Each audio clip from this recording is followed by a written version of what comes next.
Diqqat, yong'in! Samarqanddagi oshxonada yong'in chiqdi. Bugun 10-mart kuni Samarqand viloyatining Samarqand shahrida joylashgan oshxonada yong'in sodir bo'ldi. Bu haqda viloyat Favqulodda vaziyatlar boshqarmasi xabar berdi. Qayd etilishicha, soat 9:30 da birdamlik mahalla fuqarolar yig'ini Gulobod ko'chasida joylashgan Hakimov Farruxovga qarashli oshxonada yong'in sodir bo'lganligi to'g'risida xabar berilgan.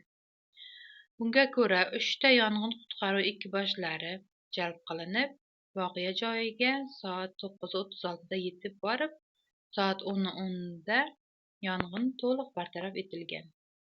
Yong'in oqibatida oshxonada shef qismi va ichki jihozlar yonib zararlangan. Hodisa oqibatida jabrlanganlar va halok bo'lganlar yo'q. Hozirda tergovga qadar tekshirish usullari olib borilmoqda.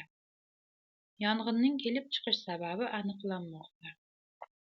Eslatib o'tamiz, avvalroq Toshkent shahrida savdo majmualarining birida yong'in sodir bo'lgan edi.